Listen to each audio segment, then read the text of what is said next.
Hey, Hey, how you doing? good. How are you? I'm great. Good, good. I got this sweatshirt on. It's a little warm for this sweatshirt. Oh, A little okay. warm. It's a little warm, y'all. It's a little warm. Right. So And I'm it's liking so it. nice outside. Beautiful. I was out earlier today. I So was think when we I. get off, I might walk around the parking lot some and yeah, just get some more sun in. Because now, since daylight saving time began, it's lighter out later. Yes. So, it used to be dark about now. Or getting to it. Get into it, absolutely. So now, yeah, when we get off, I'll still have some light to walk around. Yeah, Yeah. I think I'll probably do that to take in some more of this vitamin D. D. Oh, yes, I love it. Right. And it's supposed to be what about this temperature tomorrow too? I think I heard. Yes. Yeah, I think they said we might have some rain in the morning, but not all of us. Yeah. I think it was like 40% of Okay, the viewing area, but yeah. not sure. But look, I will take this. Let me see what is this? Look, Daddy said, "Hey y'all." Let me put that Hey, up. Uncle Ed. Hey, Daddy. Look, let me see. What is my temperature here at my house? Um, um, I got 66. 66. Mine is 68. Okay. Yeah. I'm loving it. It's warm today, Daddy. It's warm. We Yes. we got a little bit of heat today, so well, everyone, welcome to the Praise Reporter. We are a ministry of the Sanctuary of Praise International Ministries. Our pastor is Bishop Dr. William B. Smith Sr. Our assistant pastor is First Lady Dr. Shirley M. Smith. We are your Yes. hosts today. I'm Sawan, and Melinda. we're missing Dana today, but we'll be back. Daddy said, wonderful for our temperature. Yep, for our Yes. weather today. It's beautiful, Daddy. It's just beautiful. Sanctuary of Praise, we are located at 35 McNaughton Street in Akron. Our service time, we are live and in person. Go live on Facebook and YouTube. But of course, we have in-person service at 35 McNaughton Street in Akron, Ohio. We have Bible study every Wednesday night. Every Sunday morning before service, we have Sunday school. So, how's your day been going? Like I said, we've been enjoying it. Great. Yeah, Great. I had to crack my window in right. my truck because it's a little stuffy. Girl, yes, I absolutely. was like, yes. Look, I cracked my patio door. My patio is open now, so hopefully y'all won't hear the traffic going by. Got a main street out there, so hopefully y'all won't hear the trucks and everything. But yeah, I have my patio cracked up, and at this time you want to open up the windows and Fresh doors air. for fresh air in the apartment and all. So yeah, Yeah. that's what I did. That's what I did. Went outside. Yeah, yeah. I'll go out. I'll go out when we get off here. So yeah, happy middle of March. Right, it's March 16th, middle of March. I'm telling you, these months are just flying through. We're going through it, Lying. flying through. So last week, we talked about Women's History last week, right? Yes. We celebrated Women's History Month last week. This week, as you all should have seen on the picture that came up, was we are celebrating Black History. We're not containing it to just a month. So, Right. one of our Wednesdays from now on, we will celebrate Black History. We have to talk about this month also. March is Disability Awareness Month Yes. also. So we'll talk about that this month. But today we are celebrating Black History.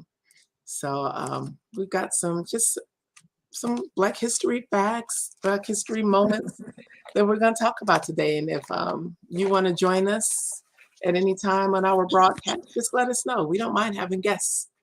So Not at all. not at all, not at all. So you want to go first? Or you want me to go first? It doesn't matter. I can go. Okay. So my Black History person that I chose, I was thinking about culinary and Black famous chefs. Yes. So I picked Robert W. Lee. Okay. And he was born on January 1st, 1911. And his father had passed away. And, back then, education wasn't a big factor. Hmm. And at the age of 7, he started working. Okay. He wanted to be a chef. It kind of interested him.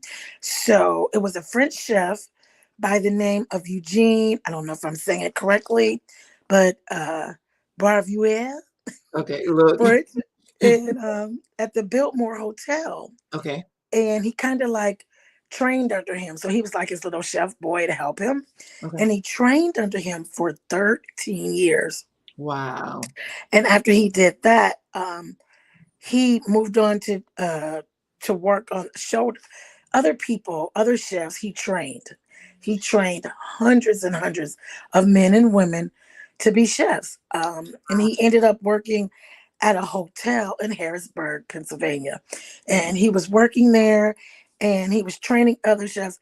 He's famously known Okay. for his crab cakes. Oh. And at the age of 23, he received an award in a competition, but because he was Black, he could not attend the award ceremony in front of the audience because he was Black. But it didn't stop him. He kept persevering, kept training.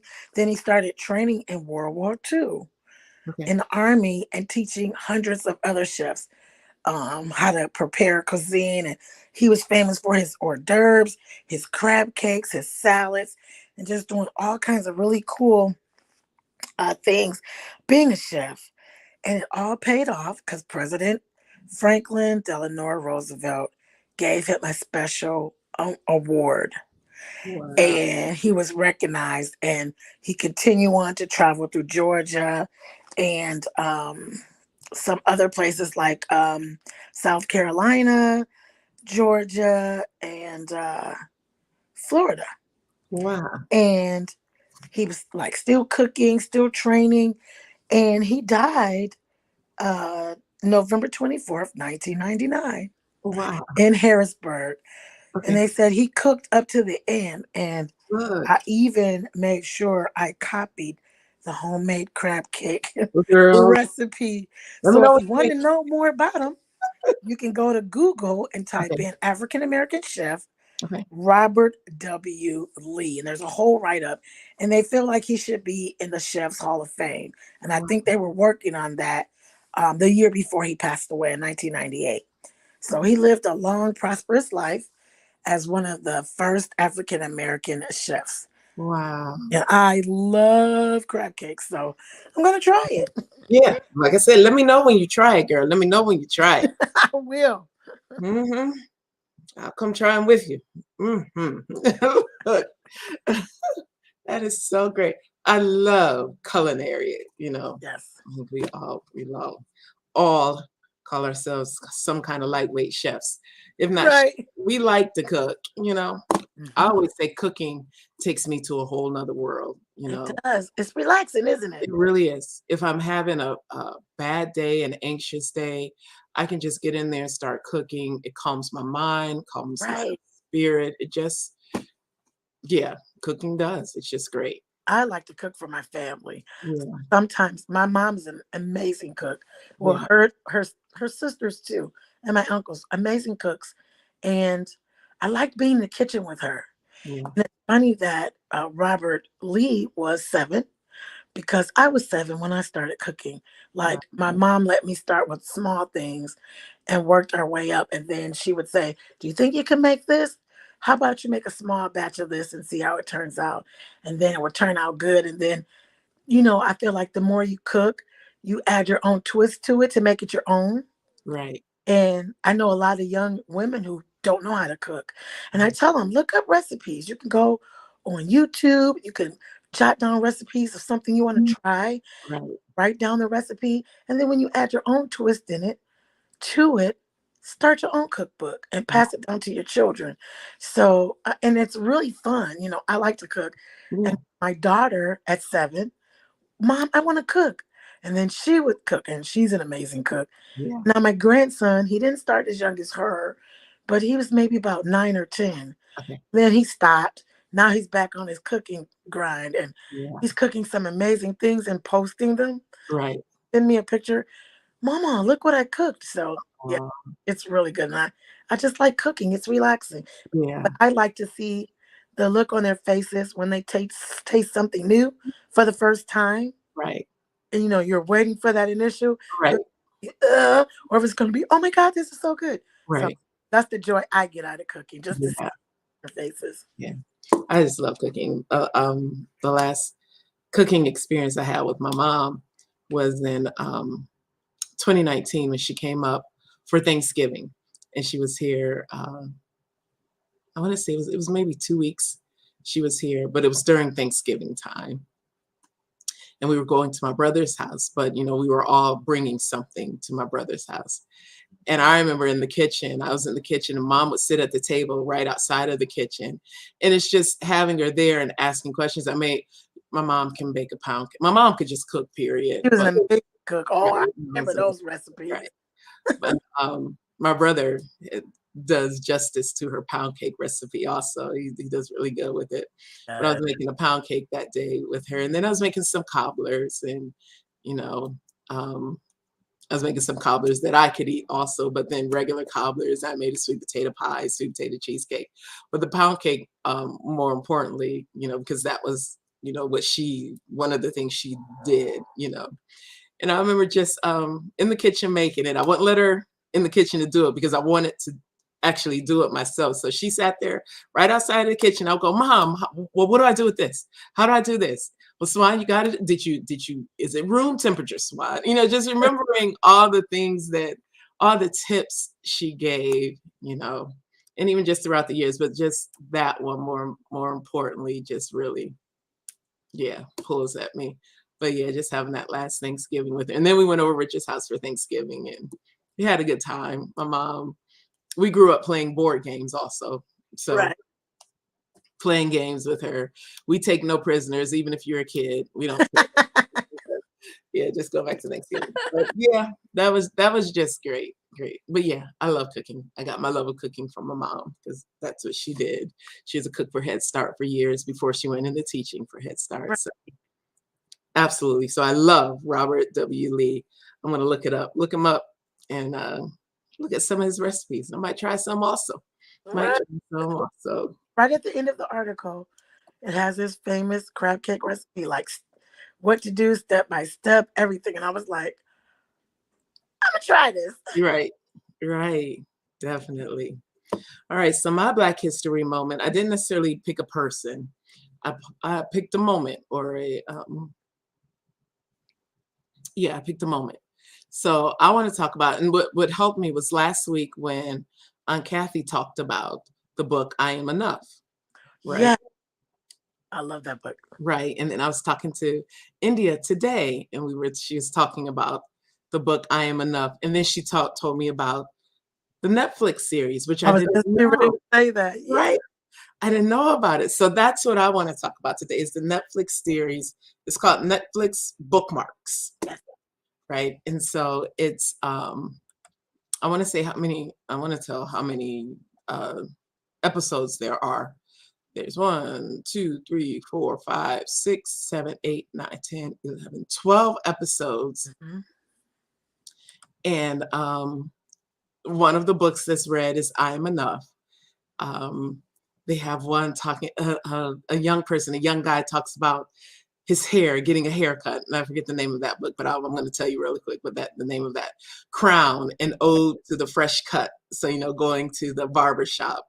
Tiffany Haddish reads, I Love My Hair, talking about, when you sat down, when your mom would do your hair when you were younger, and you sat down and she would pull it or get to a part that was particularly tangled. I just love the book. So I haven't watched all of the series. All books only made it through 3, but I'm going to watch them. But that's the moment that I want to talk about today is Bookmarks on Netflix. I want to encourage everyone to take a look at it, and one of the things they said, they did it to cause conversation, to help with conversation about race, about equity, about race, equity, and I want to read the exact words. So the series, to navigate hard conversations around topics like race, representation, and self-love with our kids. And it was made specifically for preschool And so I think that's great that we start young because Yes. look, the hate starts young also because it's taught young. So let's teach our kids young also. So I Definitely. just loved it. So that is my Black History moment on Yay! Netflix. It's called Bookmarks. Mhm. Bookmarks celebrating Black voices, Yes.